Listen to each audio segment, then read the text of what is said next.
자, 오사운동과 러시아 혁명 관련된 내용을 좀 볼게요. 자, 1917년 러시아 혁명이 일어나니까 이게 이제 세계 최초의 이제 공산주의 정권을 탄생시켜 전 세계에 커다란 충격을 주었다. 자, 중국의 지식계층들은 러시아 혁명을 민감하게 받아들이고 러시아 혁명과 사회주의 노선을 수용하게 되었다. 자, 그래서 러시아의 이제 그 사회주의 노선을 수용하게 된 그 결정적인 배경이 러시아 혁명이야. 그래서 요 배경 관련된 내용 시험 문제 나왔죠. 그래서 1918년 이대조 또는 이대교는 북경대학을 중심으로 마르크스 학술 연구회를 조직하여 이듬해 마르크스 특종으로 꾸며 중국에서 공산주의 운동의 첫걸음을 여는데, 자, 이는 1921년 7월에 중국 공산당 창립에 영향을 주었다. 한편 그 지방에서는 모택동이 그 신청년의 영향을 받아 장사에서 신민학회, 주은래가 천진에서 가고사를 결성하여 계몽활동과 함께 사회주의 민중운동을 전개했다. 있고, 자, 이와 같이 중국 내부에서 사회 계층의 의식개조와 혁신 사상이 풍미하고 외부적인 1차 세계대전 영향으로 열강의 식민지화 정책에 반대하는 민족 운동이 아시아 전 지역에 확대되었고, 특히 1918년 1월에 미국 대통령 윌슨이 발표한 전후 처지를 위한 14개조 원칙이 제국주의 지배에 고통받던 약소국가들에게 새로운 희망을 주었다. 자, 이때 이제 제시했던 것이 이제 뭐냐면 민족 자결주의죠. 예. 그래서 이제 1차 대전의 파리 강화에서 윌슨의 민족 자결 조류의 그 14역 베르사유에서 개최했는데, 중국은 영화권을 가담하여 전승국이 됐으며, 뒤에 얘기했지만 이제 그 당시 이제 단기성 정권이 1차 대전 참관을 했어요. 요 뒤에 좀 얘기할게요. 그래서 중국도 형식상 승전국이었는데 같은 승전국이 일본이 그 점령했던 예전에 상동성의 독일권을 중국으로 반환할 걸 요구했다. 그래서 이제 그러나 영국, 프랑스는 중국에서 독일의 이권이 모두 일본에게 돌려줄 걸 미약하고 있었고, 중국의 군벌 정권도 일본의 요구에 동의하고 말았는데, 자, 그래도 21개 요구문에 대해서 그 당시 그 돌려달라고 하니까 연합군층이나 영국과 프랑스 강대국이나 일본과 짜고 돌려주지 못하겠다. 그런 식으로 한 거고, 결국에 중국 정부도 이에 이제 동의를 하게 된 거죠.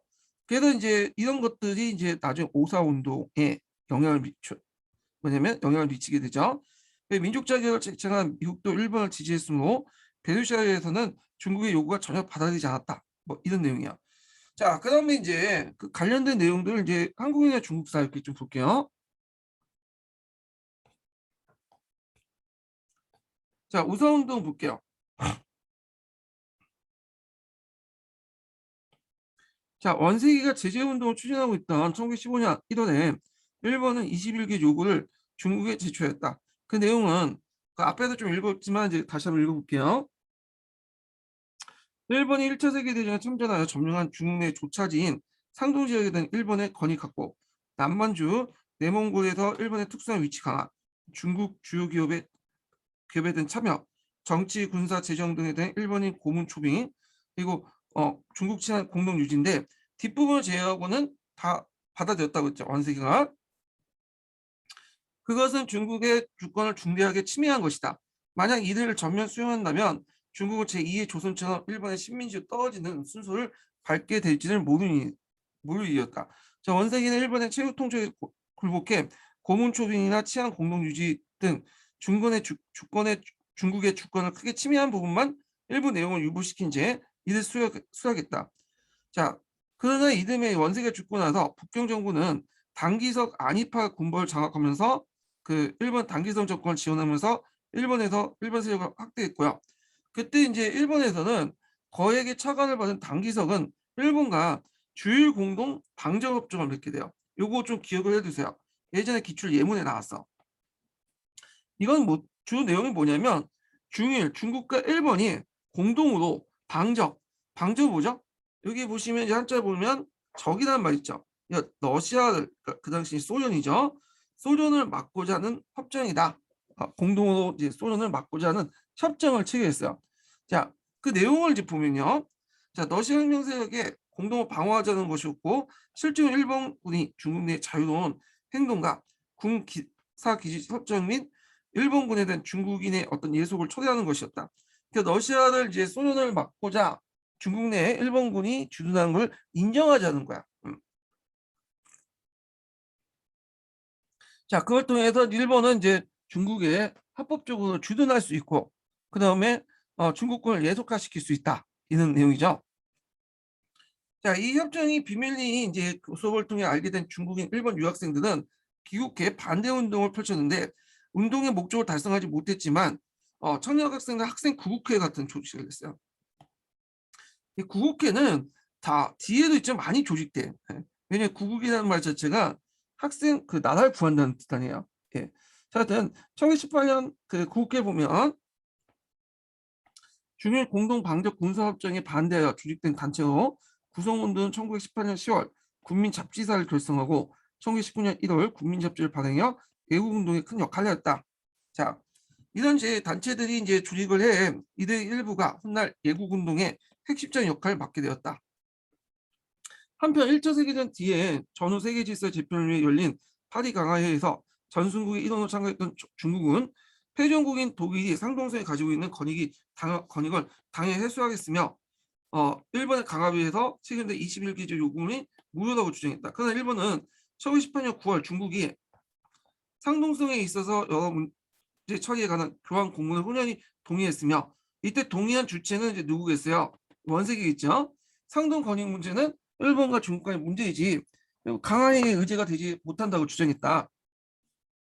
자, 일본의 주장이 문서상 근거를 가지고 있는 데다가 전쟁이 끝나기 전 영국과 프랑스, 러시아, 이탈리아 등이 일본과 미약을 맺어 일본을 지지하기도 되어 있었으므로 강화에서 일본의 주장은 승인됐다.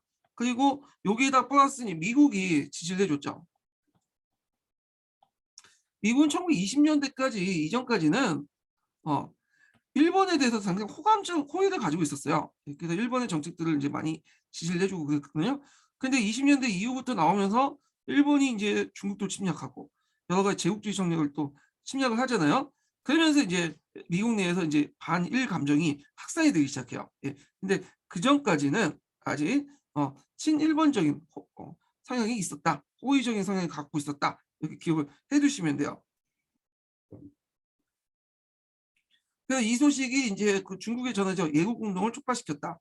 자, 학생들 예국 운동의 상인이 중심이 돼서 안 자산계급 노동자층의 호응을 보인 것은 1차 세계대전기에 중국의 사회경제 배경과 관계 깊다. 자, 1차 세계대전이고 유럽 각국의 중국 시장이 후퇴하게 되자 중국 근대 산업 부분에서 비약적인 발전을 보였다. 그러나 유럽의 후퇴를 대신해 새로이 중국에 본격적으로 진출한 일본도 1차 세계대전 때 상당히 호황기를 누렸어요. 일본도. 예. 그때 이제 아시아 시장을 일본이 장악을 하기 시작했거든요. 왜냐하면 서양세력들이 이제 아시아 시장에서 물러났잖아, 전쟁 중에. 그러니까 그 시장을 일본이 이제 장악을 하기 시작한 거야. 그래서 상당히 호황을 누렸던 시기야. 원래 이제 전쟁이 끝난 다음에 이제 또 이런 호황이 없어졌죠. 예, 그래서 이제 전시공원 같은 이런 것들이 이제 일어나긴 했지만 하여튼 그 당시에는 상당히 호황을 누렸고요. 자, 일본은 중국의 경제 발전에 큰 도전세가 되었다. 그래서 중국의 자산 계급이 일본의 중국 진출에 반대, 일본 상품 발전과 국산품 애용 운동을 내용하는 애국 운동을 적극 참여한 것은 자연스러운 일이었다. 자, 그거 민족사과 이제 외국 기업이 증가하면서 함께 늘어난 노동자도 애국 운동에 항복했다. 당시 노동자 조직은 대체로 중소 부르주아나 정객들이 조직한 곳으로 실업 구국의 목적화 된 실업 발전과 노동자 교육과 복지를 내세우고 있었다. 그래서 개별 구국 개별 노동자들이 조직한 순수 노동자과 달리 이들 조직은 공도 같은 노동자 집단의 지도적 인물이 자기 지하에 노동자 집단적으로 가입시켰다. 그래서 예국운동의 이러한 노동자 조직은 노동계에 대표하는 대표에 참가하게 되었다. 자, 상동 문제에 관한 파리 강화의 결정이 알리는 정보가 북경에 도착한 뒤 북경의 신문에서는 5월 1일 날 상동 권익을 일본에 빼앗긴 소식과 그 원인을 그 당시 일본, 영국, 프랑스의 미양 및 중일 간에 교환된 공문 때문에 내용을 실렸다. 자, 이러한 소식이 중국에 커다란 충격이었다. 왜냐하면 요 내용들, 그러니까 21개조 요구문 관련된 내용들이 그 당시에 아는 사람들만 좀 알았지 대부분 민중들 잘 모르고 있었거든요. 근데 이걸 계기로 해서 파리 강화의 결정 내용을 통해서 신문지상을 통해서 많은 사람들이 알게 된 거야. 예. 그러다 보니까 이제 막 들고 일어난 거지. 또 중국인은 자기는 패전국이 아니고 승전국인데 왜 우리가 일본한테 21개 요금을 줘야 되냐? 그러니까 그 상동마도 이걸 줘야 되냐? 뭐 이런 것들이 이제 있었던 거죠. 자, 북경의 학생들은 5월 1일부터 회의를 열어 안국적 위기에 대처할 방안을 논의하고 3일 반의 모임에서는 5월 4일 천안문에 모여 시위를 거행하기도 했다. 자, 이날 밤에 모임을 주재한 것은 신문화 운동을 통해 활성화된 학생단체였다. 그래서 4일 오후 천안문에 모인 약 3천 명의 정도의 학생들은 청원서를 전달하기 위해서 공사관 구역으로 갔으나 일요일에서 제대로 전달할 수가 없었고 대표들이 이제 청원서를 접수시킬 예수는 동안 밖에서 기다렸던 학생들이 그 흥분해 친일파 대표적 관료가 알려진 그다음 조유림의 집에 몰려가 강화하고 장종사를 구태했다. 그래서 정부는 학생들을 대량으로 체포했다. 여기 좀 눈여겨볼 게 뭐냐면 천안문이야, 천안문. 이 천안문의 광장에서는 항상 이제 뭐 시위가 많았죠. 예. 그래서 이제 이렇게 있는데 세 번에 있었어. 일단 첫 번째가 여기서 나오는 학생들 오사운동에 할 때 시위가 있었고 북경대학교 중심으로 이제 시위가 있었죠. 두 번째로는 그다음 1976년이죠. 1976년에 그 당시 이제 누가 죽였죠? 갑자기 기억이 안 나는데 하여튼 어떤 유명한 사람이 죽었어요. 그래갖고 주울레죠. 주울레가 죽으니까 이 주울레를 기념하기 위해서 그 당시 제1차 뭐냐면 천안문 사태가 일어났죠. 이 사람을 이제 기념하기 위해 모이는 과정에서 이것이 뭐냐면 반체제도 바뀌게 되죠. 그 다음에 세 번째가 이제 여러분들 아시다시피 제2차 그 1989년에 일어났던 제2차 천안문 시위가 있어요. 그래서 세 번의 시위가 있었어요. 1차 천안문 시위와 2차 천안문 시위는 나중에 이제 중국 공산당 할 때 좀 얘기를 할게요.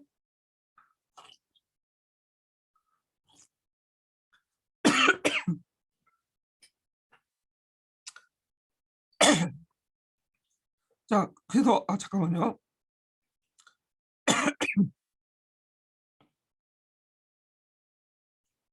자, 7일 학생이 석방되고 수업 거부가 중지되어 일단 수그러졌던 기미가 보이던 학생들의 움직임은 제가 물 먹다 막혀갖고 잠깐만요.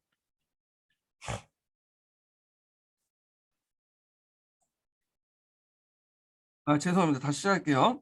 자, 그래서 이제 7일 학생을 석방되고 수업 거부가 중지되어 일단 수그럴 기미가 보였던 학생들의 움직임은 이 정부가 청원배를 북경대 고장 직책을 해임시켜 하면서 다시 반정부 반일운동 결집되었다. 강연활동과 그다음 일본 상품 배척운동, 국산품 애용운동과 친일 매국노 구탄이 전국적으로 확대되었다. 정부는 이러한 사회적 분위기를 무시하고 강화조에 대한 조인 거부를 외교정책으로 결정하지 않은 채 구탄 대상이 친일파 비유하고 정부는 이러한 사회적 분위기를 무시하고 강화조약에 대한 조인 거부를 외교정책으로 결정하지 않은 채 규탄 대상인 친일파를 비유하고 배일운동을 탄압했다. 자, 학생들은 이에 국산품 애용과 조약 조인 거부, 매국노 처벌을 요구하면서 수업에 거부에 들어갔고 정부는 더욱 강력해진 탄압에 맞서 6월 3일부터 체포를 각오한 그 학생들의 간헐투쟁을 통해 4일 날 체포된 학생들 800명이 이루었다. 북경 학생들의 희생적인 투쟁은 전국 각지에서 사회계층의 각층의 동조를 받았고 그 문제의 진앙진 상동에서 물론이고 상해나 천진 등의 대도시와 남원호는 운남성부터 부근 흑룡공산까지 전국의 각계각층의 매국노 구탄과 배일운동을 벌였다. 특히 상해에서는 학생들 수업 거부, 그 다음에 상인대 철시, 그 노동제 파업 등 3파 투쟁이 일어났다. 그래서 이제 이걸 이제 파갑, 그 다음에 파시, 그 다음 파공 이걸 3파 투쟁이라고 하죠.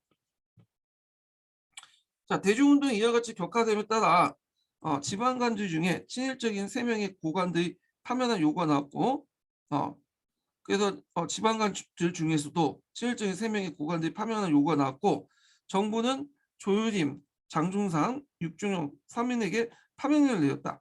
자, 이어 강화조약 거부운동이 계속됨에 따라서 파리에 파견된 중국 대표단은 강화 조약의 조인을 거부했다. 그래서 학생, 상인, 노동자 등과 과거 정치적 발언권을 전혀 행사할 수 없었던 세력들이 치열하게 투쟁의 결과 정부의 정책 결정에 자신들의 의견을 관철시킨 거다. 그래서 중국 역사상 민중들의 투쟁을 통해서 이런 집회를 통해서 자신의 의견을 관철시킨 것은 반란 외에는 이게 유일해요. 예, 이게 자 이상에서 본과 같이 오사운동은 민중의 강화 조약 조인의 거부와 그리고 매국노의 처벌이나 주권자로서의 권리를 요구해 이들을 자신의 힘으로 달성한 최초의 경험이었다. 예. 그러면서 이제 민중대의 어떤 중요성이 부각이 되죠. 민중이 어떤 혁명 열량을 갖고 있다는 것을 입증하게 되잖아요. 예. 그러면서 이제 대중 정당들이 등장을 하게 돼요. 뭐 국민당이나 공산당처럼. 민의회와 국가적인 어떤 중대사를 결정했다는 경험은 민주주의 시행 가능성을 증명한 것으로 이 민주주의 정치 사회적으로 사회적 주체로서 성장해 가도록 해주었다. 또 이러한 경험이 가능했던 것은 사상운동으로서 신문화 운동이 있었기 때문이다. 자, 이와 같이 오사운동을 거치면서 중국의 국민의식이 형성되고 독립적인 근대적 국민국가 목표가 세워지면서 이 목표를 추진한 새로운 주체가 형성되었다는 점에서 오사운동은 중국 현대사 시발적으로 평가받고 있다. 그래서 이때 주체는 이제 노동자 농민을 중심한 공산당이겠죠.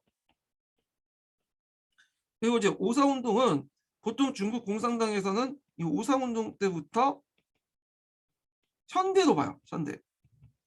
이전은 근대로 보고요. 예. 그래갖고 상당히 중요하게 여기겠다. 그래서 이거는 이제 신부르주아 혁명, 그러니까 신민주주의 혁명이라고 하죠. 예. 그래서 종전의 국민주주의 혁명은 부르주아를 중심으로 했지만 신민주주의 혁명은 노동자 학생을 중심으로 노동자 농민을 중심으로 진행됐다 이렇게 보고 있어요.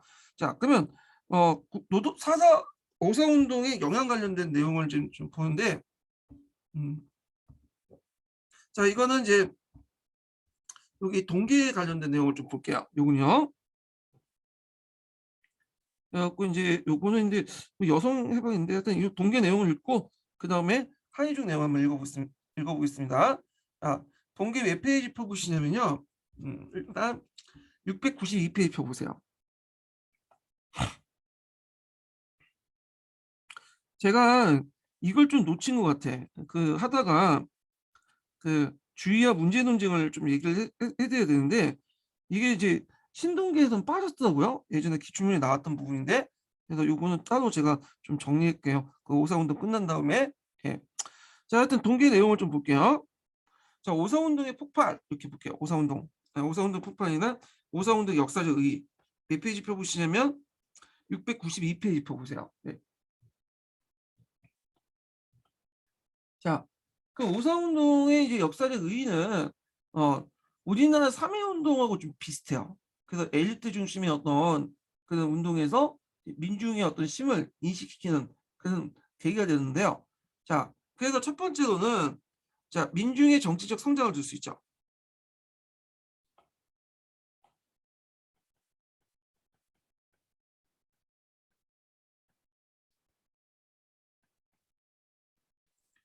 그래서 이제 신문화 운동에 영향을 받아서 그 당시 최초로 민의회에서 국가의 어떤 중대사가 결정이 됐던 그런 데 의미가 있고요.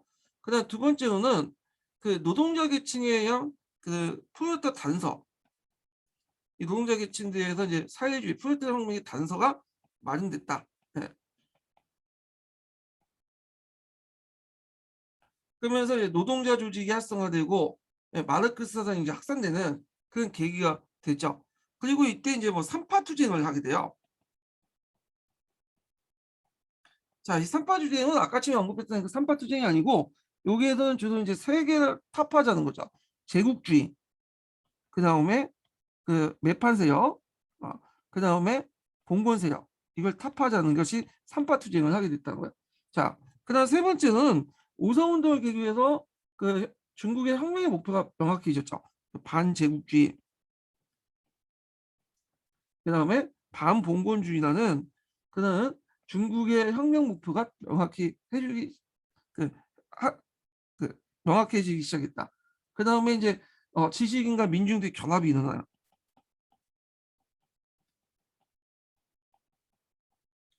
그래서 단결력이 강화되기 시작하는데 그때 이제 대중정당이 만들어지죠. 그 대표적인 게 공산당 창당. 이게 1921년에 만들어졌죠. 이게. 그러니까 지금 공산당 창당 거의 뭐 100주기죠. 지금 100주년 기념행사를 하고 있잖아요. 중국에서요. 그다음에 또 중화혁명당에서 중국 국민당 계층되죠.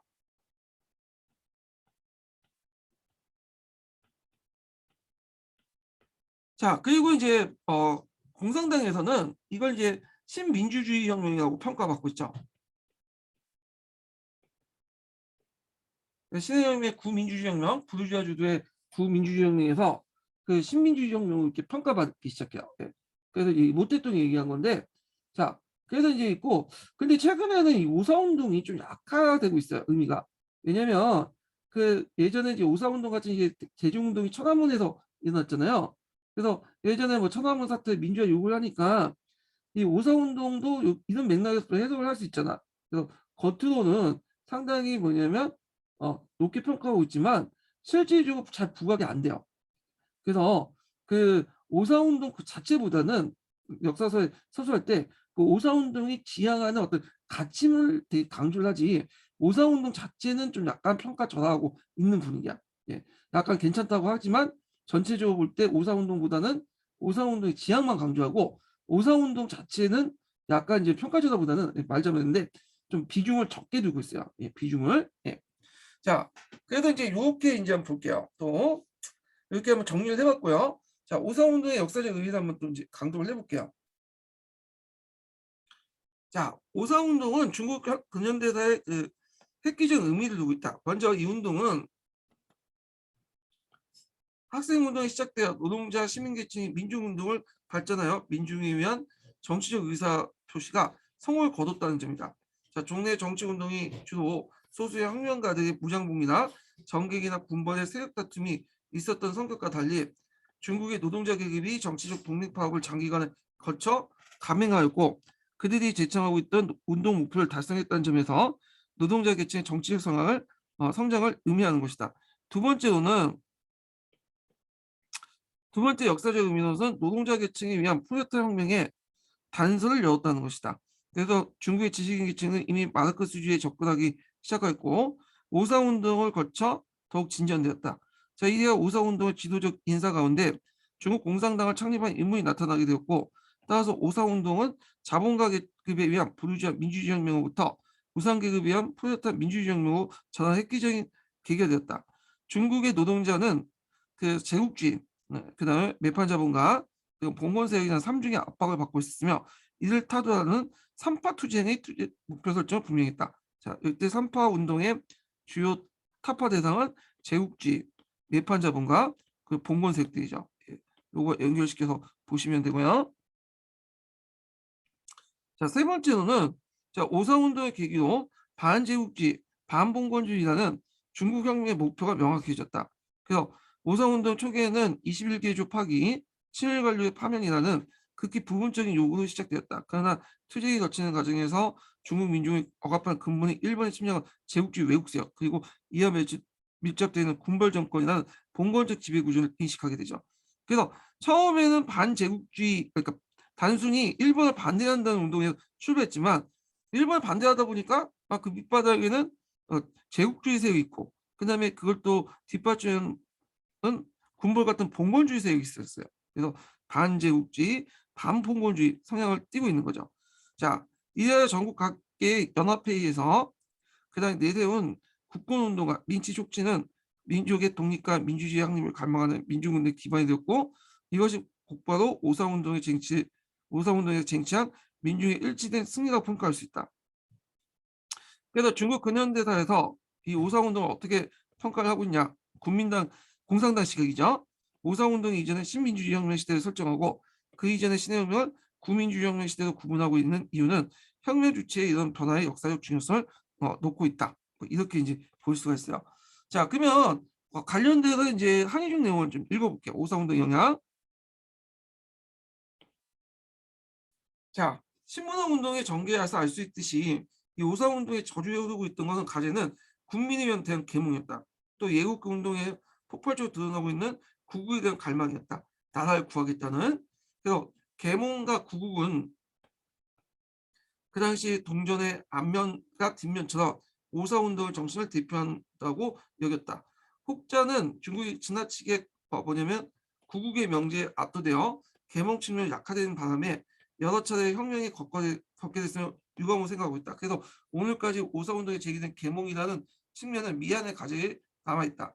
자, 오사의 가제가 미안성이다 보는 데 이견이 없다고 하겠으나 그렇다고 해서 오사운동의 성과가 미약하다는 건 아니었다. 특히 문화혁명과 여성해방 부분에서 오사운동이 거둔 성과는 상당히 컸다. 우선 문화운동의 산물인 백화문의 사용이 급속히 확대됐고요. 오사운동 계기로 1920년에 모든 교과서가 백화문으로 쓰여졌다. 백화문의 출현으로 오랜 세월 그를 익혀야만 그를 읽고 쓸 수 있는 문어체 문장을 버리고 비교적 쉽게 익힐 수 있는 국어체 글쓰기 작업이 가능하게 되었고 이후 지식의 대중화를 미친 영향을 이루 말할 수 없이 컸다. 그런데 백가문은 비단 형식 면에서만 아니라 혁신을 가져온 것뿐이 아니었다. 앞서 소개한 노신의 소설처럼 백가문 형식의 새로운 글들은 정통을 배격한다든지 개인의 감정을 자유롭게 표현하고 나가서 인간 및 사회 현실을 폭로하는 등 새로운 내용이 담고 있었다. 자, 정통주의 당시 이제 젊은이들 가장 큰 굴레였던 가부장적 가족제, 그러니까 유교를 바탕으로 한 가부장적 가족제, 특히 부모 마음대로 정하는 폭판 결혼. 그러니까 어릴 때부터 뭐냐면 그 결혼을 약속하는 방식이야. 예.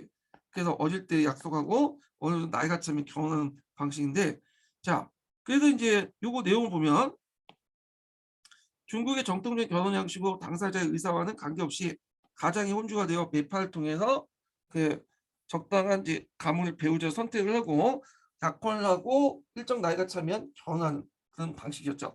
예. 그래서 이제 이에 대한 반발이 컸기 때문에 기존의 결혼제도에 대한 반발이 컸기 때문에 이 시대는 자유연애와 결혼을 주제한 소설, 잡문 등이 많이 나타났고, 자, 오사운동 시기에는 여성해방의 추세에 더불어 여대된 작가들이 등장했다. 그래갖고 여대된 작가들이 쭉 있는데 그럼 각자 읽어보시고, 자, 그 다음에 이제 문화경쟁 못지않게 그 당시 신문화 운동에 큰 영향을 미친 건 당연히 여성 문제에 대한 관심이다. 그래서 민국이 성립되면서 여성계 일부에서는 여성의 참정권을 획득 위한 운동을 벌였고, 이를테면 임시혁법, 헌법에 나타난 평등이라는 구조를 명문화하고 국회조직법과 국회의회 위원 선거법에서 여성의 참정권 명기달라는 여성단체 요구가 있었다. 그러나 이들의 요구는 한결같이 거부되었다. 원세계 정권의 명령으로 여성 참정을 요구했던 단체가 강제로 해산되고 참정 운동이 수고해졌다. 그런 것이 신문화 운동기에 접어들면서 참정뿐만 아니라 강범위한 여성해방의 논의가 지상에 불붙은 것이다. 특히 5.4 예국 운동에서 여학생들이 집단적으로 참가하는 경험을 겪은 이후 여성해방의 흐름이 도도해졌다. 자, 여성의 경제적 독립의 교육과 취업 문제에 대한 관심이 커졌고 대학에서 남녀공학이 시연되었다. 그래서 이제 그 오사운동의 이제 반유교 반정통적인 분위기는 여성도 사람이다라는 독립된 개체에서 자각하게 되고 구국을 위한 거짓 뛰쳐나와 집단적 시위 및 집회, 선전 활동을 경험한 여학생들은 이후 교사, 문피가 비롯한 직업을 가지게 되었고 등용추 같이 이제 그 뭐냐면 일부는 혁명 운동에 혁신하는 경우도 생겼다. 이와 같이 여성의 사회적 참여 확대는 자연히 여성의 권리를 추구하는 운동을 다시 활성화시켰고 민국 초기에 탄압을 받아 주축했던 참정운동은 1924년에서 25년에 거쳐서 그다음 오사운동 시기에 여성해방운동의 시민방 학생 시민방 크다 해갖고 있는데 이렇게 이제 뭐 여성운동 관련된 내용이 있는데 여성운동도 좀 봐주세요. 요즘에 하도 뭐 여성사 관련된 내용들이 좀 많이 나왔기 때문에 나올 가능성이 있겠죠. 자, 그 다음에 이제 좀 넘어가서 그 뭘 보냐면 뒤에 좀 넘어가서 다음 장 보세요. 다음 장. 예. 다음에 두 번째 단락부터 볼게요. 자, 그 예국운동을 경험한 민중은 중국이 처한 상황과 근본적인 병역의 필요성을 절감하고 운동에 참여했던 학생, 노동자 등은 자신들의 단결이 가진 역량을 깨닫게 되었다. 우선 이제 그 운동 과정에서 민중과 결합해 밀접한 접촉을 가진 학생들은 국을 위한 민족의 계몽, 조직화 필요성을 느끼게 됐다. 그래서 이외에도 혁민교육운동, 아까 좀 읽었죠. 자, 이걸 통해서 사회활동을 계속되었다. 지식인들과 민중과의 결합은 이후 사회주의 또는 공산주의 확충의 기반이 되었고 지식인 학생들은 공산주의 이론을 공부한 소모임을 만들어 공부하기 시작했다. 그래서 이제 오사운동은 기존의 사회주의 도입과 함께 도입돼 있었는데 기존의 사회주의 운동을 확산시키고 촉진시켰다. 이렇게 이제 보시면 될 것 같아요. 그래서 1921년에 이들 지식인을 중심으로 중국 공산당이 결성이 됐는데 여기서 오사운동에 활동했던 진덕수, 이대조, 모택동이 참여하게 됐다. 자, 소문과 그 추종자들도 이 시기에 지나면서 사회주의와 마르크스주의와 그 소련에 대한 관심이 높아졌고 특히 예국운동을 지켜보면서 민주에 결집된 역량을 주목하게 되어 차츰 대중적인 국민운동 방향을 전환됐고 1919년 비밀 조직이었던 중화혁명당을 그 공개 정당인 중국 국민당으로 개칭하면서 1924년 제1차 국공합작을 해 공산당과 합작했다. 자, 요 대중정당 오사운동을 통해 영향을 받은 것 중에 대중정당이 있는데 대표는 중국 국민당 공산당이죠. 이거 관련돼서 기출문이 나왔어요. 예. 그래서 이제 오사운동으로 처음 정치 문제에 등장한 노동자들도 이후 급속히 의식화되고 다수의 노동자 조직이 생겨났다.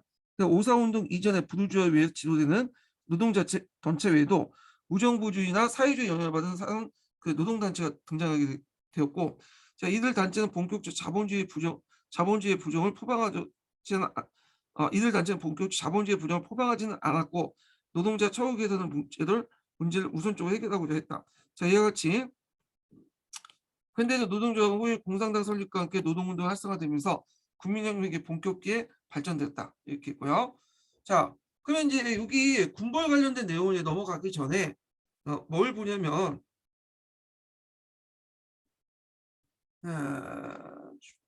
중국 공산당 관련된 내용을 좀 볼게요. 여기 공산당 관련된 내용. 그래서 여기는 공산당 설립 관점이 좀 안 나온 것 같아서 요걸 좀 보고 넘어갈게요. 예. 공산당 관련된 내용이 신동계 부분에 있거든요. 그래서 요거 한번 읽고 그 다음에 또 문제와 주의 문제 읽고 나서 공벌 관련된 내용을 넘어가 볼게요. 자, 중국 공산당 설립과 발전 보죠. 요번에 중국 공산당 100주년 기념이 있죠. 100주년 창립 정당대회가 좀 창립 행사가 있죠. 100년이 됐어요. 중국 공산당.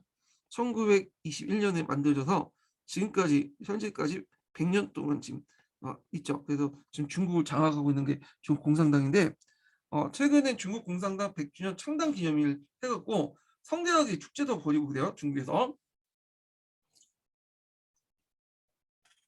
자, 그러면 이제 좀 볼게요. 먼저 중국 공산당을 보려면 사회주의 사상의 유행을 좀 봐야겠죠. 예. 그래서 이 부분도 한번 읽어보겠습니다. 자, 중국 인민은 오사운동을 통해서 중국의 독립과 발전을 저해한 것은 국내의 군벌과 제국주의 열강이라는 사실을 보다 명확하게 인식을 했죠. 그래서 왜 중국이 근대화되지 못했는가? 제대로 된 독립하지 못하고 반식민지가 됐는가? 그것은 국내의 군벌 정권과 이 제국주의 열강이 있다고 느낀 거야. 그러면서 혁명의 목표도 명확하게 있었죠. 이 군벌 타도하고 하기서 반봉건이 되는 거고, 그 다음에 제국주의를 타도하기 위해서 반제국주의. 자, 이걸 누가 이끌었죠? 중국 공산당이 이끌었다는 거야. 자, 그래서 제국주의 열강이라는 사실을 보다 명확하게 인식하였다. 자, 이래서 일본은 물론이고 민주주의 국가인 영국, 미국, 프랑스도 제국주의 침략으로 타도의 대상이 되었다. 그래서 예전에는 영국이나 미국이나 프랑스에 대해서 상당히 호의적이었어요. 근데 파리 강화를 통해서 일본의 이익을 대변하는 사람들이 다 누구예요? 다 이들 국가들이야. 그러니까 이들에 대한 반감이 상당히 강할 수밖에 없죠. 그러다 보니까 그들이 외치고 있는 뭐 실용주의나 뭐 자유주의나 이런 것들에 대한 어떤 반감도 형성되기 시작하고 그에 반해서 러시아가 이제 소련은 이제 카란선을 통해서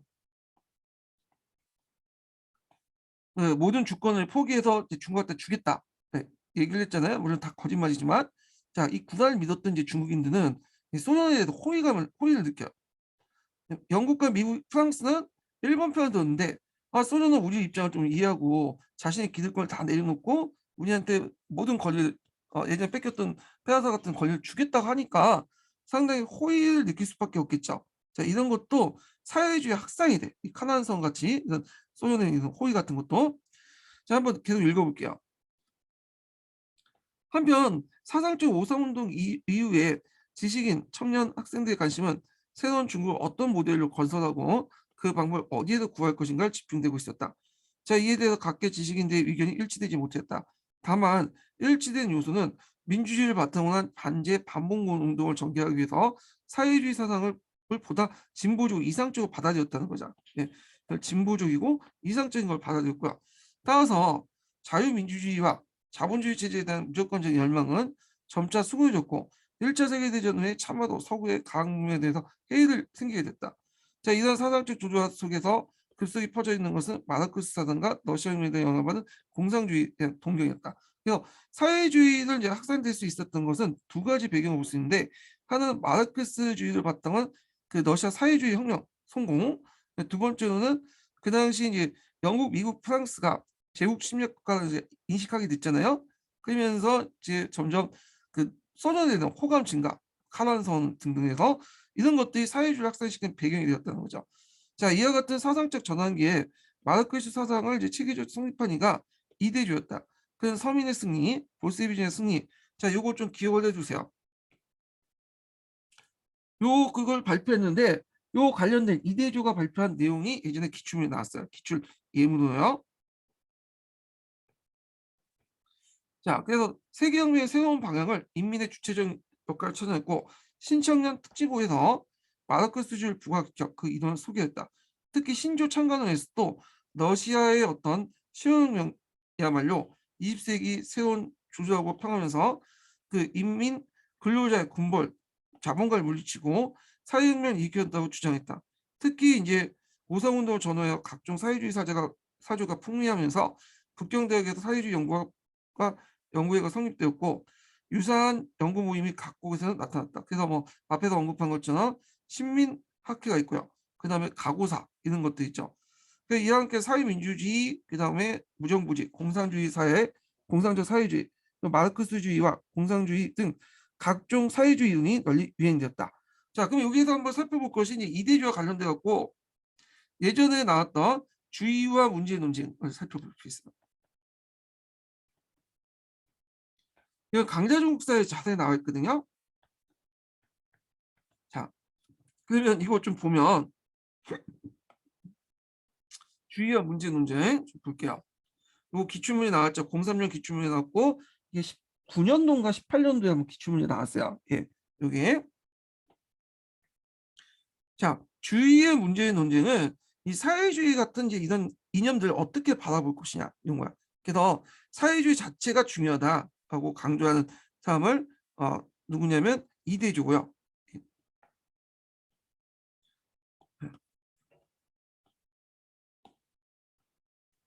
자, 이에 반해서 이 문제를 주장하는 사람들은 이게 뭐냐면 사회주의나 어떤 사상이든 간에 이거는 중국의 문제를 해결하는 데 있는 거지 이 자체가 중요한 게 아니다. 문제든 어떤 해결 수단으로서 뭐냐면 이걸 받아들여야 된다. 자, 이런 것들이 이제 뭐냐면 그 호적 같은 이런 사람들이 이제 주장했던 거죠. 그래서 호적과 이제 이대조가 펼쳤던 논쟁이 주의와 문제 논쟁이야. 자, 그러면 얘네들 주의 그 내용을 보면 이제 예를 드는 거예요. 비유를 해보자면 이런 거 비슷해요. 서양의학과 동양의학을 좀 비교를 해볼게요. 예. 그래서 서양의학은 딱 문제만 있으면 어떤 내가 만약에 그 신장병이 있다. 그러니까 신장과 관련된 내용들만 딱 훔치잖아요. 약을 주고 수술하고. 근데 동양에서는 신장에 문제가 있으면 신장뿐만 아니라 다른 장기와 연관관계를 통해서 보죠. 자, 이게 이제 서양의학과 동양의학의 차이점인데 이거 주의와 문제도 비슷해. 자, 이 문제는 문제는 뭐냐면 서양의학과 비슷해요. 비유를 하자면 그래서 만약 신장이 개선되면 곤치는 것처럼 이 문제는 어떤 여러 가지 사안 중에 있잖아요. 사안이 있으면 이 사안 하나하나를 해결하는데 한 도구로서 여러 주의가 사상이 필요하고 그 중에 하나가 사회주의다. 그러니까 사회주의는 중국의 문제를 해결하기 위한 도구에 불과한 거지 그 자체가 중요한 게 아니라는 거야. 자, 그런데 이제 주의를 주장했던 사람들은 우리가 신장이 고장하면 신장만 고치는 게 아니라 여러 장기들과 서로 유기적으로 통합을 해야 되는 거잖아요. 그러다 보니까 어떤 문제가 등장했다는 거는 그 문제만 있는 게 아니라 문제와 여러 관련된 그런 다른 문제들, 그 사회적 구조와 연결된 거야. 그래서 근본적으로 요거 하나만 고치는 게 아니라 요것도 같이 구조적으로 고쳐야지만 뭐냐면 그게 해결될 수 있다는 거야. 근데 이런 구조적으로 볼 수 있는 시각 자체가 뭐냐? 사회주의자. 그러니까 사회주의라는 거는 단순히 문제를 해결하는 도구뿐만 아니라 그 어떤 그 뭐냐면 어떤 문제의 현상을 바라보는 큰 밑거름을 그러니까 그 현상을 보면 큰 그림을 형성해 주고 그리고 그것을 고칠 수 있는 원인을 제공해 준다. 근본적인 원인을. 그래서 이걸 이제 주장하는 게 주의예요. 예. 그래서 이렇게 이제 호적과 이제 이대조가 문제를 이제 펼쳤는데 한번 읽어볼게요. 자, 문제를 내세운 자유주의를 호적과 주의를 내세운 이대조 간의 벌인 논쟁이다. 호적은 실용주의 주의에 영향을 받아서 사회주의자를 내세운 정치, 경제, 구조적 개혁을 통해 중국의 문제를 해결하는 위기를 반대하고 사회주의는 중국의 현실적인 문제를 해결하기 위한 여러 도구이지 절대적인 전제가 돼서는 안 된다고 주장했다. 자, 이에 대해 이대조는 모든 문제가 그 문제 하나하나만 개별적으로 떨어지는 게 아니라 포괄적인 구조 속에 있기 때문에 상호 관련이 있기 때문에 문제 해결 도구로서 또 나와서 문제 판단 기준으로서 주의가 필요한 거야. 그 문제를 해결할 수도 있고 그리고 이거와 서로 연결돼서 전체적인 어떤 밑그림이나 큰 그림을 그릴 수 있고 그걸 통해서 어떤 근본적 원인을 차단할 수 있기 때문에 사회주의라는 거는 그래서 큰 그림을 그리는데 되게 유용하다. 예. 그래서 그 자체가 뭐냐면 중요하다 이렇게 얘기하고 있죠. 그래서 사적 유물론에 입각해서 중국도 경제 구조가 변화 없이 발전할 수 있다고 주장했다. 어, 그래서 사적 유물론에 입각해 중국도 경제 구조 변화 없이는 발전할 수 없다고 주장했다죠. 자, 후에 이제 볼세비키와 아나키스트 간의 아나불 영향도 미친다. 그래서 이 주의와 문제 논제, 요거 이제 좀 보시면 되고 이게 이제 어디에도 영향을 미치면 아날불 논쟁에도 미쳐요. 이것도 강자 중국사 있는데 강자 중국사. 요거는 기출 문제는 안 나왔지만 나올 가능성이 있어요. 왜냐면 요거하고 이제 요게 연결돼 있으니까. 자, 여기에서 아나볼 논쟁은 뭐냐면 아나키스트가 뭘까요? 이게 아나키스트가 어, 무정부주의자죠. 무정부주의자. 자, 그다음 볼세비키는 이제 러시아식 공산주의를 추구하는 그런 사람들이죠. 근데 이 무정부주의와 공산주의는 다르죠. 네, 특히 이제 그 볼세비키는 이제 볼세비키즘은 공산주의는 좀 극단적인 거죠. 네. 그다음 성향이 너무 달라. 그래갖고 이제 이들 간의 논쟁을 아날불 논쟁이라고 해요. 아날불 논쟁. 특히 이제 중국에서 도입된 그 아나키스트는 폭력을 선호하는 게 아니라 좀 교육이나 계몽을 통해서 건설적인 어떤 공동체 이런 것들을 선호하잖아요. 그러니까 폭력 타도를 외치는 계급 투쟁을 외치는 볼세비키하고는 좀 약간 거리가 멀죠, 이 사람들이. 자, 그러면 내용을 볼게요. 자, 문제와 주의 논쟁이 전개된 것은 오사후의 사회주의 사조와 그 중에서도 마르크스주의 확산 추세 속에서였다. 그 무정부주의와 공산주의 논쟁, 아나불 논쟁의 전개도 이 당시 그 이게 좀 잘못 찍었네 방점을. 예. 자, 하여튼 아나불 논쟁의 전개도 마르크스주의와 볼세비즘의 영향력이 증대된 가운데 이루어졌다. 자, 논쟁의 초점은 계급투쟁론인데, 자, 이게 부정부주의자는 계급투쟁을 반대하죠. 계급이란 자체가 그 뭐냐면 마르크스 이념에서 나온 거예요. 그래서 사적 유물론에서 그래서 생산수단을 쥐고 있는 사람을 계급 그리고 쥐고 있지 않은 사람을 이제 피지배계층이라고 하는데 이는 계급투쟁 같은 경우는 지배계층과 피지배계층의 이제 그 대립이라고 보고 있죠. 그래서 계급이라는 건 생산 수단을 가지고 얘기하는 거죠. 생산 수단을 가지고 있는 애들 지배층, 생산 수단을 가지고 있지 않은 사람은 피지배층이라고 하고 그래서 피지배층들이 지배층을 타도하는 것이 계급투쟁론이죠. 자본주의에서는 생산 수단을 갖고 있는 사람들은 자본주의가 부르주아고 그리고 생산 수단을 가지고 있지 않는 프롤레타 계급이 있죠. 그래서 프롤레타 계급이 자본주의를 타도하는 것이 계급투쟁론인데 이에 대해서 이제 그 아나키스트는 계급투쟁론을 인정하지 않아요. 예전에 얘기했죠. 계급보다는 뭘 강조하죠? 민중을 강조해. 얘들은. 그래서 민중혁명론을 주장하죠. 이 민중혁명론. 그래서 민중혁명론이라는 것은 이제 민중의 범계층적인 그래서 그 자신의 뜻이 맞는 모든 사람들 민중이라고 하죠. 그래서 이 사람들이 신문 앞에서 혁명을 일으켰는데, 근데 이게 중국에서 도입된 이 아나키스트는 또 아나키스트에서 강조하는 그 민중혁명론보다는 좀 생산적이고 평화적인 방법으로 이제 개혁을 하려고 했던 사람들이에요. 그러니까 아나키스트 의견에서도 좀 약간 온건한 편에 속하죠. 근데 거기다 볼세비키하고 이제 보니까 볼세비키가 너무 가격한 거야. 네. 그래서 아나키스트 의견을 보면, 자, 이들은 이제 정치 투쟁이나 폭력 혁명을 일치 반대하며, 자, 이 무정부주의자는 그 중국에서 무정부주의, 그러니까 무정부주의자들이 뭐 투쟁이나 혁명 같은 걸 반대했던 건 아니라 일부에서 그때 이제 반대했던 거죠. 자, 하여튼 이걸 반대해서 무상계급 투쟁을 반대했고, 사회주의 사회에서 모든 생산 기관을 자유인의 연합 관리로 맡겨야 된다고 주장하면서 소련식 공산주의 반대를 했다. 그래서 얘네들이 무정부주의자들이 생각하는 이제 그 민중혁명론 같은 경우에는 어, 중국식 그 무정부주의자도 맞지 않은 거야. 그래서 약간 무정부 온건파들 입장 올 때는 그런 주장을 내세운 거죠. 정치투쟁이나 폭력혁명 반대한다는 거. 그리고 소련식 공산주의 반대도 했다. 이렇게 보시면 돼요. 예. 그래서 있고, 그러나 이 마르크스주의를 수용한 쪽에서는 현 상태를 타파하기 위해서 계급투쟁이 불가피하다는 논리로 전개했다. 그래서 이 아나볼 논쟁은 그 중국에 있는 좀 온건한 그 아나키스트와 그 다음에 그 러시아식 공산주의를 추구하는 볼세비키 간의 어떤 논쟁이었다. 예, 계급투쟁 논쟁과 그 다음에 이제 생산기관의 어떤 관리 문제 등등을 해갖고 뭐냐면 의견이 갈렸다. 그래서 이 아나볼 논쟁 좀 기억을 해두시고요. 자, 다시 이제 들어가서 한국인의 중국사 넘어갈게요. 아이고 이거 잘못 눌렀네. 예. 자, 군벌 통치에 관련된 내용 볼게요. 군벌 통치. 자, 이 군벌 통치는 좀 복잡해. 막 지네끼리 막 치고받고 싸우고 막 그런 내용들이 있거든요. 그래갖고 요걸 이제 보기 전에 군벌들이 어떻게 이제 지네끼리 치고받고 싸웠는지 그런 데를 좀 볼 필요가 있어. 이렇게. 자, 먼저 이 군벌의 계보를 좀 볼게요. 자, 몇 페이지 펴보시냐면 어, 동계, 신동계 그 좀 앞으로 가야 돼. 686페이지 펴보세요.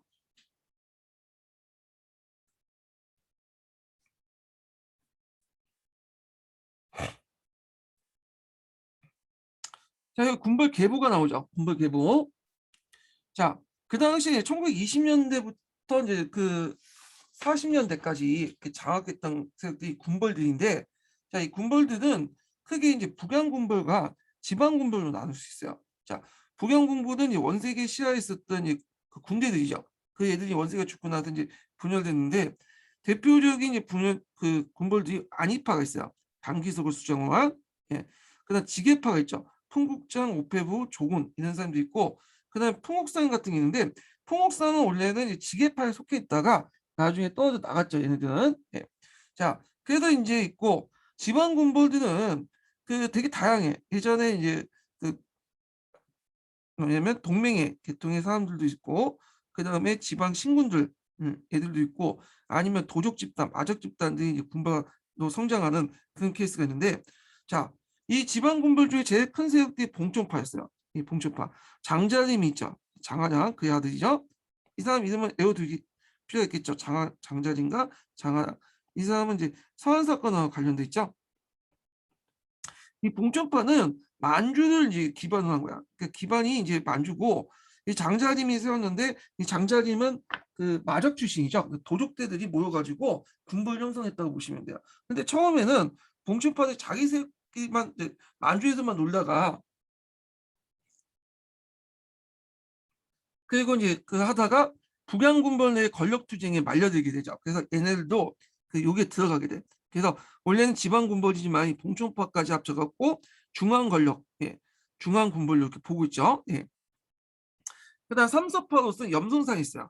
이 사람은 염대장이라고 하죠. 이 사람이 이제 상서성을 기반으로 갖고 했던 사람인데, 이게 일종의 정역적인 토호야.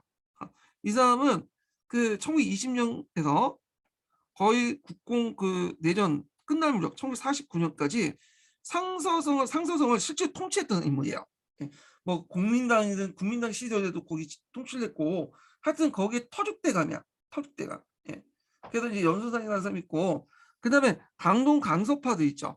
자, 이 강동 강서파들은 뭐 여러 가지 구성이 되는데 해당 세력들도 있고요.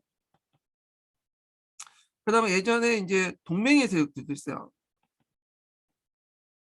대표적인 진영명 같은 사람들이 대표적인 동맹의 출신들이죠. 예, 그 외에는 진제당이나 이런 사람들인데 그 아들인데, 하여튼 이런 동맹의 출신이 있어요. 그래서 얘네들이 이제 중심을 갖고 이제 손문하고 결합이 되죠. 근데 손문이 얘네들로부터 많은 배신을 받아요. 그래서 1차 강동구 정부에서 2차 강동구 정부까지 얘네들 강동 강서공부까지 손을 잡다가 잘 안 됐죠.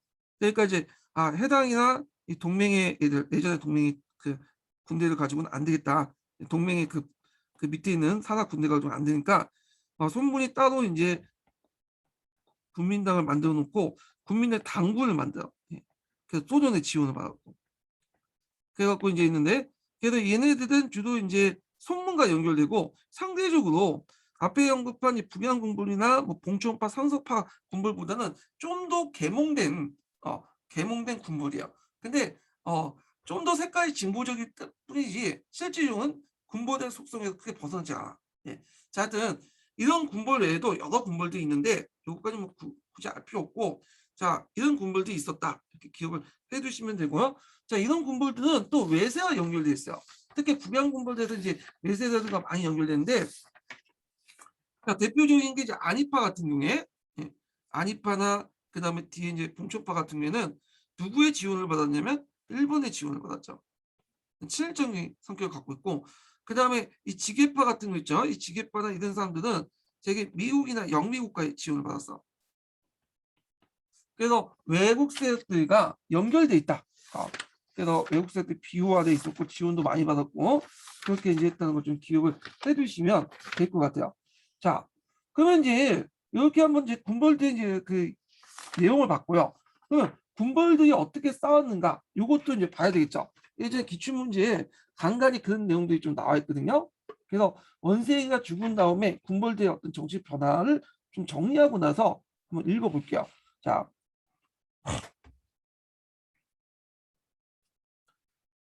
여기 보면 이제 원세기가 죽었어요. 원세기가.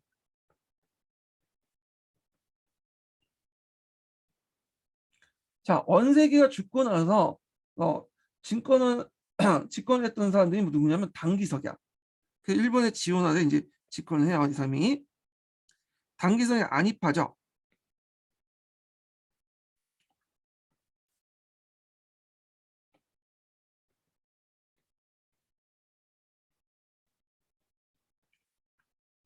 자, 안입파가 이제 그 군벌 장악해. 그러다 보니까 얘네들은 거의 일본 추종외교 이런 것도 있고, 그래서 강동정부 그 밑에는 그 손문가 잡은 그 강동정부에 대한 무력정벌 정책도 하게 되죠. 근데 이 당기석 정부, 실질적인 당기석 정부 안에서 무슨 사건이 일어나냐면 부원의 쟁이 일어나요.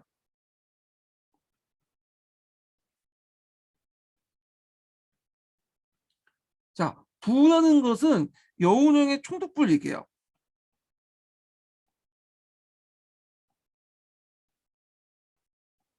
그다음 원이라는 것은 당기석의 국무원을 의미하죠. 그래서 1차 세계 그 참전 대전을 1차 세계전의 참전 문제를 둘러싸고 그 당시 대독성전을 주장하자 1차 세계 참전한 당기석과 그 다음에 중립을 지키자는 그런 영운형 간의 그 싸움이 나죠. 그래서 당기석의 국무원과 중립을 주장한 영운형의 총독부 사이에 충돌이 일어나게 돼. 그리고 이 과정에서 이제 뭐가 일어나냐? 그 예전에 시험 문제에 나왔던 장훈이라는 사람이 있어요. 이 사람은 이제 그 예전에 청나라 장군 출신인데 그 뭐냐면 옛날 청나라의 어떤 황제 체제를 복귀를 꿈꿨던 사람이에요. 그래서 이 사람이 무슨 이런 복벽 사건이죠. 쿠데타를 일으키죠. 장군의 복벽 사건.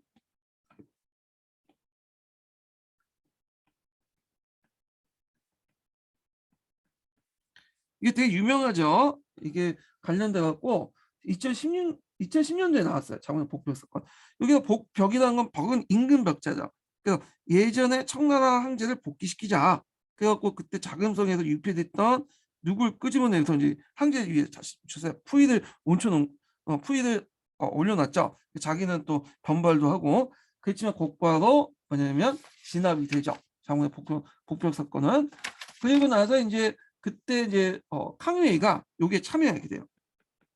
이 복병 사건에 참여하면서 장군을 지지하죠. 이게 10년도 기출문제 나왔던 거예요. 예. 그리고 이제 이때 이제 단기적 정부에서 또 했던 게 뭐냐, 안보국회가 있어요. 자, 이 안보국회는 뭐냐면 그 당시 이제 안희파 정계구도만 구성됐어요. 그래서 단기석의 친위 정부들만, 친위 인사들만 구성됐는데 단기석이 조직된 거예요. 그래갖고 이제 종전에 이제 권력을 재탕한 과정에서 참전안을 반대했던 국회를 회복하지 않고요. 참전안에 그 뭐냐면 찬성했던 자신의 어떤 그 지지했던 정치인들만 뭐냐면 구성된 국회를 안보국회라고요. 그러니까 이제 이에 대해서 이 안보국회의 어떤 비정통성을 지적하고 소문을 비웠던 이제 남방 있었던 형용색들이 예전 국회를 회복하자 일어난 것이 호복운동이죠. 호복운동. 그래서 이 안복국회가 그 당시 단기석으로 이제 뭐냐면 지지자로 구성됐으니까 이건 정통성이 없다. 그래서 예전에 장옥 복법 사건 이전의 국회로 다시 돌아가자라는 호복운동을 하게 됐다는 거. 손물 중심으로 해서. 예. 그다음에 이때 이제 단기석이 이제 1차 세계 참여한 대가로 서원차관을 이제 받게 되죠. 이 서원책은 일본으로부터 받은 차관이에요. 그래서 이제 군비 확장 및 재정적 기반을 바탕한 남방에 대한 무역 통일 정책을 추진했고요. 그다음에 이때 이제 또 일본과 연합을 해갖고 예전에 한번 언급했던 1910 언급했던 중일 공동 방적 협정을 맺게 돼요.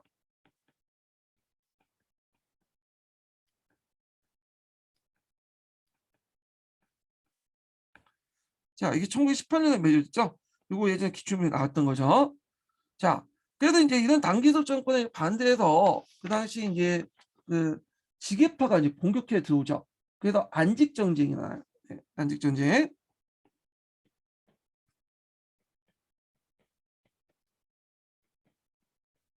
이 안직 전쟁은 누구와 누구 싸움이 안희파하고 지계파 간의 또 싸움이야. 네, 지계파는 북양 정권을 구성하는 한 다른 파벌이죠. 그래서 이게 안직 전쟁이 일어났다. 이렇게 기억을 해두시면 되고요. 그런데 이때 이제 누구하고 지계파가 손을 잡냐면 만주에 있는 봉천파하고 손을 잡아요. 장자린과 손을 잡죠. 그래서 결국에는 둘이 싸우게 돼. 그리고 누가 이겼죠? 그때 이제 지계파가 이겼죠. 예, 지계파가 승리를 해요. 그래서 지계파와 이제 봉천파가 이제 뭐냐면 권력을 장악하게 되는데, 자, 그래서 이제 지계파 내각이 이제 그 지계파와 봉천파들이 연합 정권을 구성을 하게 돼요. 그래서 처음에는 군웅봉 내각을 구성하다가 양사의 내각을 구성하고 그러다가 막 지네끼리 지계파와 이제 그 봉천파가 서로 싸우게 돼. 그 내각 구성하는 과정에서. 그러면서 제1차 직봉 전쟁이 나요. 1920년에 일어났고 제1차 직봉 전쟁은 또 이런 제1차 직봉 전쟁이 일어나죠.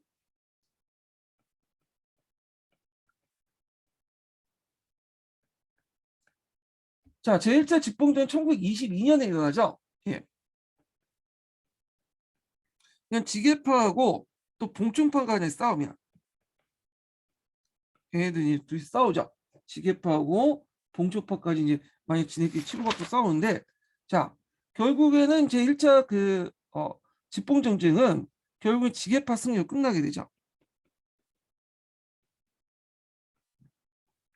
자, 그리고 나서 또 제2차 직봉 전쟁이 또 일어나요.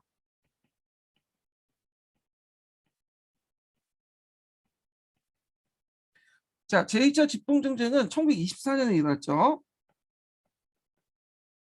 그래서 이제 제1차 직봉 전쟁 승리 후 지게파는 영운형과 옛 국회를 회복했지만 국회의원회에서 이제 선출하는 과정에서 조건을 총독을 선출하는데 반발해서 또 여러 세력들이 반발을 불러일으켰고 결국에는 이 지게파를 상대로 해서 봉춘파와 또 연합된 그 당시 안희파, 그 다음에 손문의 강동 정부 이렇게 해서 3대 1로 이제 싸우게 되죠. 자, 그래도 이제 싸우고 있는데 그 지게파 안에서 반란이 일어나. 풍옥상이 그 당시 이제 집권자였는데 풍옥산 안에서 반란이 내부 반란이 나죠. 제 말자는데 풍옥상이 아니라 풍옥상이 반란을 일으킨 거죠. 지게파 안에서. 예.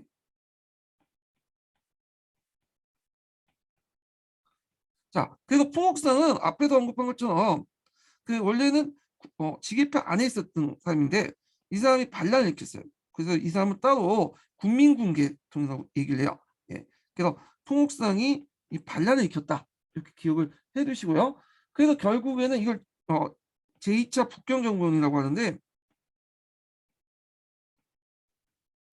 그래서 결국에는 2차 집봉전쟁은 내부의 반란과 3자 연합 등을 통해서 봉천파, 안희파, 송문회 등 강동정부 등에서 결국에는 봉천파가 승리를 하게 되죠. 네. 자, 그래서 이제 있고 봉천파가 승리하면서 이제 얼굴마담을 누굴 내세웠냐면 당기석을 내세웠어요. 당기석. 그래서 이 봉천파는 원래 당기석 안희파 사람이잖아요.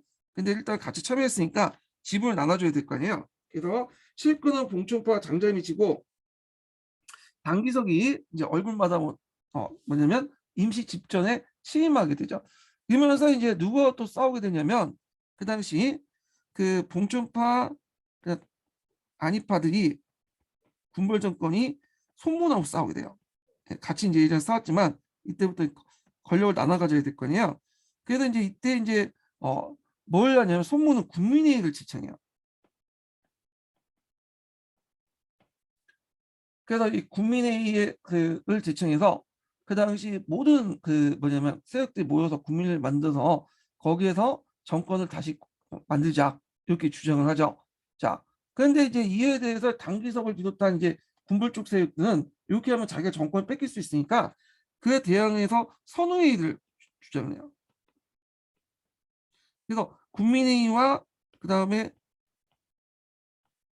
소문의 국민회의와 안희파 당기석의 선의회의가 막 대입을 했고 그다음에 손모는 국민회의 추진을 뭐냐면 주장하면서 좀 더 뭐냐면 더 확산시켜서 북경호 가죠. 그래서 북경 올라가는 도중에서 이제 북경에 아니 북경에 도착하면서 막 국민회의 열기를 확산시키려 했는데 문제는 이제 그 당시 어떻게 돼요? 소문이 가나무로 죽게 돼요. 그래서 끝나게 되죠. 네. 이런 과정 이렇게 좀 기억을 해두시면 될 것 같아요. 예. 그리고 이제 봉천파 안에서도 또 내분이 일어나고, 예. 그래서 이제 풍옥상이 또 뭐냐면 어디 쪽으로 붙냐면 국민당에 접근해. 그래서 북벌할 때 풍옥상이 국민군을 들어가게 되죠. 뭐 이렇게 복잡한 내용을 가지고 있다. 그래서 원세희가 집권한 다음에 당기성이 정권을 잡았고 이때 부원회쟁이나 안복국회, 그다음 중일 공동방정협정 이런 것도 있고 안식정쟁에서 지게파가 승리하고 그렇지만 지게파 봉초파의 연합해서 이런 때문에 다시 권력 투쟁에서 제1차 집봉전쟁 때 지게파가 완전히 권력을 장악하고요. 봉초파를 물리치고 그런데 꼭 2차 집봉전쟁 때 지게파를 대상으로 봉초파, 안희파, 소문의 간동정부 있다가 통옥사의 내부 반란을 일으켜서 결국 봉초파가 승리되고 그런데 더 권력을 나눠가는 과정에서 소문의 국민회의와 선우회의, 당기석의 선우회의 대립을 했고 결국에는 국민회의를 추진했던 소문이 죽게 된 거죠. 그리고 봉준파 내분과 그다음 풍옥상이 또 국민당으로 이렇게 붙었다. 이렇게 정리를 쭉 해주시면 될 것 같아요. 자, 그러면 관련된 내용 한번 읽어볼게요.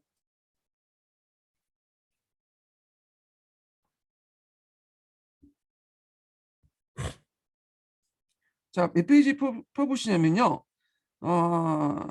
여기 몇 페이지야? 359페이지. 한의중 359페이지 펴보세요.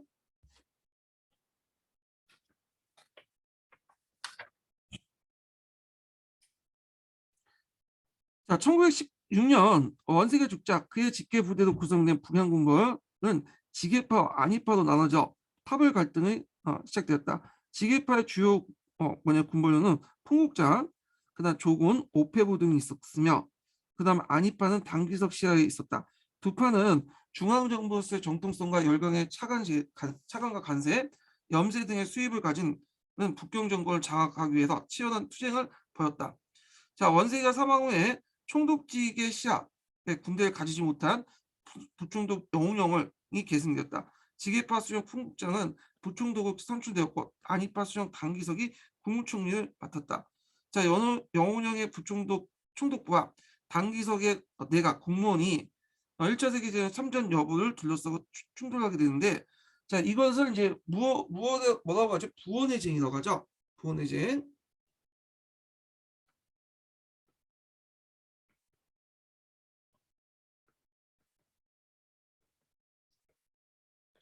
그러니까 부는 영운영의 총독부를 얘기하고요.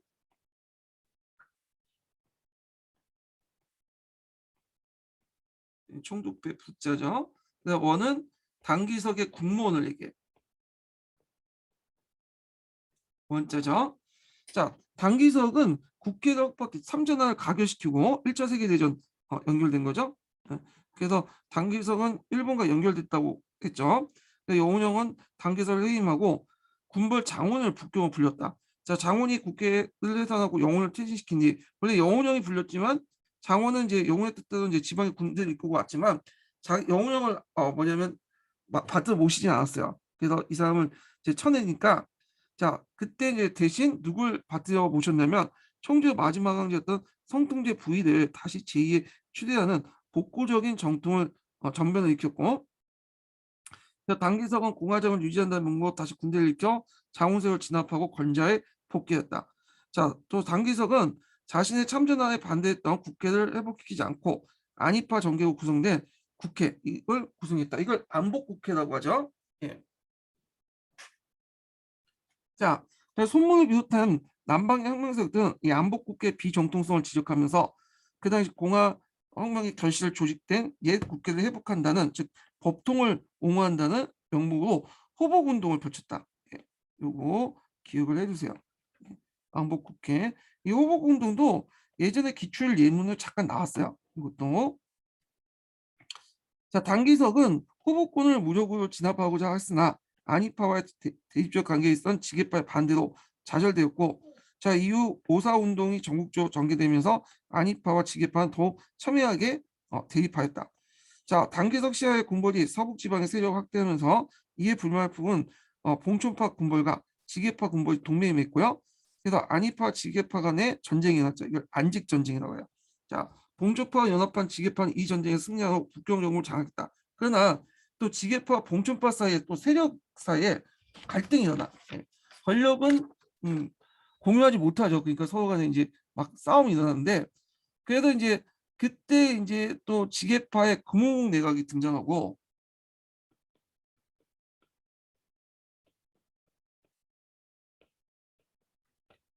자, 그리고 이제 이때 또 뭐 뒤에 있지만 뭐 또 봉춘파 내각도 잠깐 등장해요. 양사이 내각이라고. 그래서 서로 내각을 주고받는 과정에서 이제 또 싸움이 나는데, 자, 이 학대도 잠깐만요. 그래서 그 북경정부 장악했고, 그러나 지게파 봉춘파 사이에 세력 학대를 둘러싸고 갈등이 비어져 이번에는 봉춘파가 안희파를 손문과 반지게파와 삼각동맹을 맺고 지게파와 전쟁을 벌였다. 이게 제1차 직봉전쟁이죠. 근데 결과적으로 봉춘파가 뭐냐면 패배를 하게 되죠. 예. 그래서 전쟁에 승리한 지게파는 장훈에 의해 쫓겨나고 해산되었던 영운영 총독과 옛 국회를 회복해 법통의 문제에 대한 시비를 일소했다.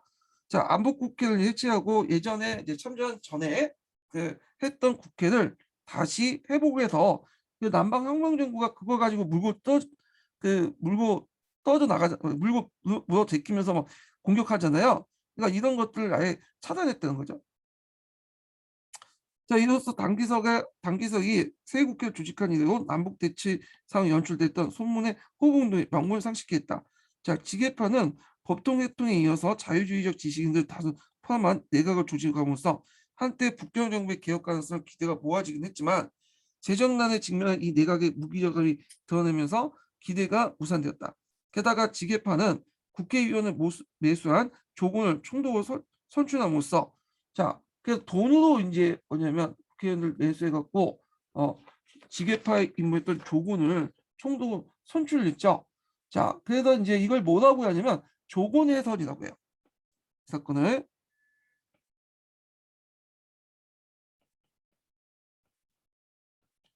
조곤을 돈으로 조곤을 그 침투 뽑는 과정에서 돈을 매수해서 조곤을 뽑았다. 그래서 조곤 해선이라고 하는 사건이죠. 자, 그래서 이제 지게파 지배의 북경 정부에 대한 반대 운동이 전국적으로 일어났다. 이제 허울뿐인 법통의 계승자인 조곤 총독의 북경 정부를 부인하고 법통을 대신한 새로운 체계를 모색할 필요가 있었다. 그래서 이제 지게파 반지게파 삼강연맹의 맹주인 봉천파 사이에 전쟁이 있죠. 이때 반지게파 안에서는 이제 그 앞에서 언급했던 1차 직봉정제에 참여했던 손문세력들과 그다음 안희파 세력도 그 뭐냐면 들어가 있죠. 예, 봉천파, 안희파, 그다음에 손문 이런 그도 같이 이제 반지게파에 속했던 거예요. 그래서 이제 지게파와 반지게파 삼강연맹의 맹주인 봉천파 사이에 다시 전쟁이 일어났죠. 제2차 직봉정쟁이 일어나 결국엔 지게파 시아의 군벌 풍옥상이 쿠데타를 일으키죠. 제2차 북경정비나는 쿠데타를 일으켜서 봉천파 미약을 맺고 북경을 해군해온 조곤 총독을 연금해 국회를 해산하여 하는 정변을 일으켰다. 이게 제2차 북경정비인가고요. 자, 이래야 이제 전쟁은 봉천파 승리로 돌아가고 당기석과 임시집정으로 취임하게 됐다. 당기석이. 자, 집정부는 의회 등 견제 세력이 없는 초법적인 가도정부로서 전국을 수습하기 위해 손문회의나 국민회의 명분을 빼앗고 선의회를 소집했다. 국민회의는 전계층적인 이제 사람들이 모여가지고 만든 회의죠. 그러니까 거의 뭐냐면 국회와 비슷한 예비의회 성격을 가지고 있는 회의다. 이렇게 보시면 돼요.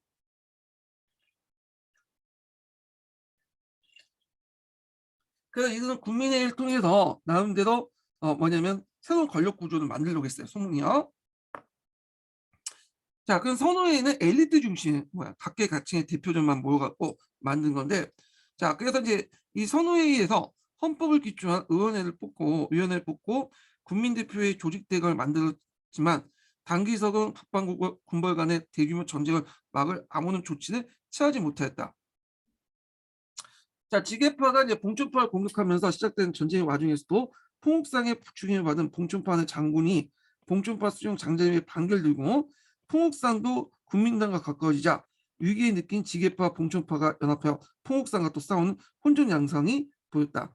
자, 1926년 북방 군벌에 혼점을 튼다 장개석의 국민혁명군이 북벌을 개시했고 장개석은 군벌들과 일면 전쟁, 일면 타협으로 하면서 우여곡절 그때 최후로 북경정을 장악하여 있던 봉준파의 장자림을 몰아내고 1928년에 북벌을 완수했다. 자, 이로써 북양군벌의 통치는 물론이고 그 다음에 군벌 시대가 종식되었다. 근데 주의할 건 뭐냐면 군벌이 이제 뭐냐면 정권에서 완전히 중앙정부에 물려났지만 그 당시 이제 북벌 낳는 과정에서 군벌 하나하나 타개해갖고 이제 들어온 게 아니라 군벌 세력들이 흡수하면서 들어왔기 때문에 아직까지 이제 장개석 정부에는 그 군벌 세력들이 많았어요. 자녀 세력들이. 예.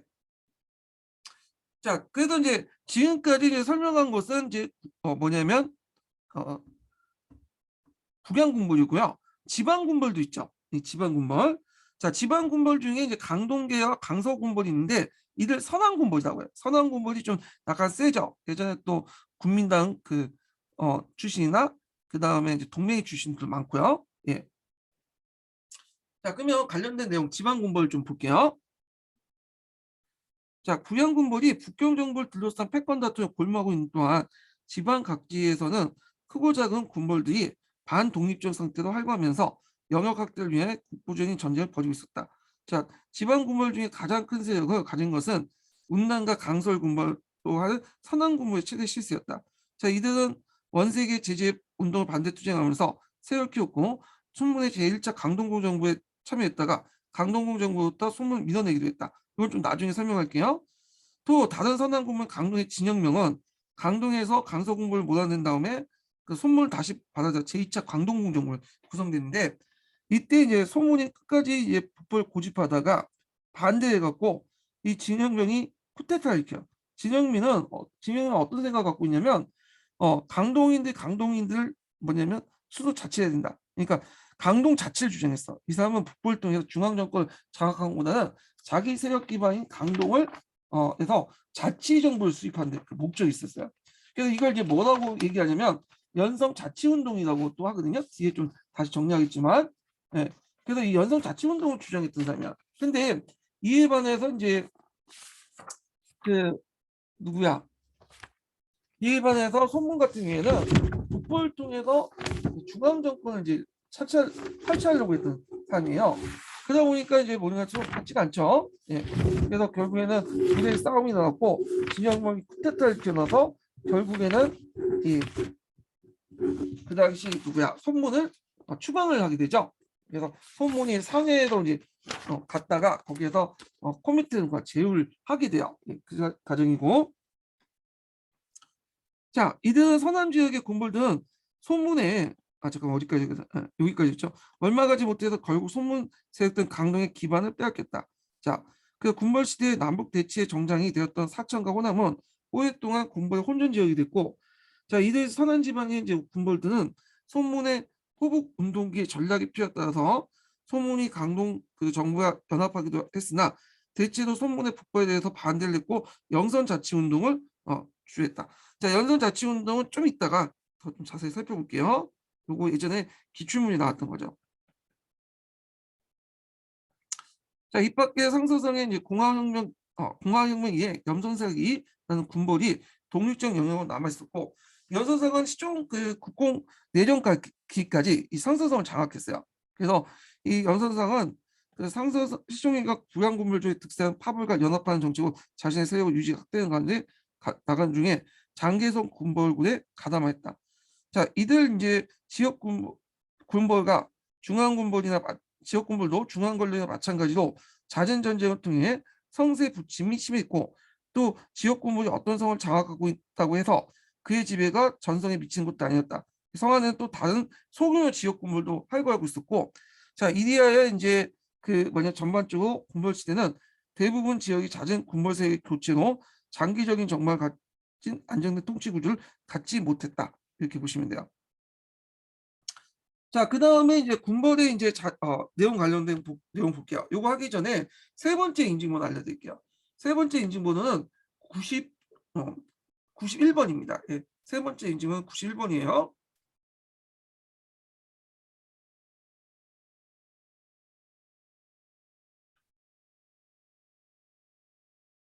자, 보면 잠깐만요.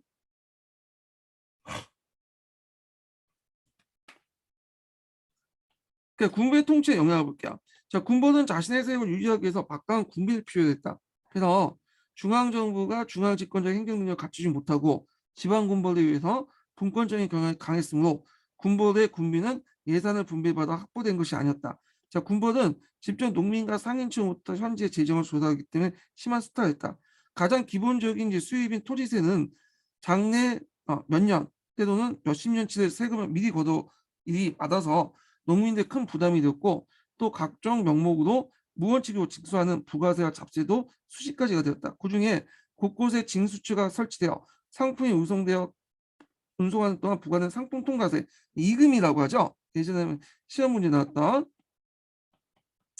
이금은 이제 그 태평천공 운동 때 지방 군벌들이 요 이금을 바탕으로 재원 삼아서 군사를 약성했잖아요. 그것들이 이제 계속 군벌 시대 때도 그 이금들이 이제 계속 남아갖고 이걸 많이 걷었어. 그래서 이게 이제 중국의 산업 발전에 큰 걸림돌이 돼요. 나중에 국민당 정부 때 없어지긴 했지만, 자, 그래서 상인들이 큰 부담이 되었다. 게다가 잦은 내전 후 지배자가 교체되면 기왕이 납부됐던 세액을 인정하지 않고 새로 또 징수하죠. 새로운 군벌이 들어와서 새로 징수하게 되고, 그 수타는 더욱 심각했다. 또 군벌들은 아편의 독점의 경영과 저질화폐 주조, 공채 발행을 통해서 경비를 조달했다. 그래서 아편 경영으로 인해서 농지는 아편 재배지 편에 곡물 생산이 감소됨으로써 기근의 참상이 더욱 심해졌다. 자, 약간 지금 탈레반하고 비슷한 것 같아. 탈레반도 자신의 이제 그 조직 유지해서 아편을 양성하고 그러잖아요. 화폐 남발은 인플레이션을 야기해 민중들의 부담을 가중시키고 국내 통일시장 형성을 저해했다. 자, 상인들의 모금으로 이루어진 공채는 사실상 강제적인 성격의 차관과 마찬가지였다.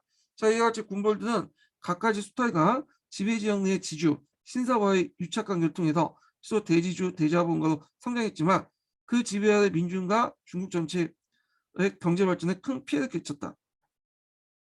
자, 군벌의 피해는 여기에서만 끝이지 않았다. 각각의 군벌은 제국주의 열강의 지원을 드러냈고 서로 간에 이제 외세들과 연결됐다고 했죠. 이들이.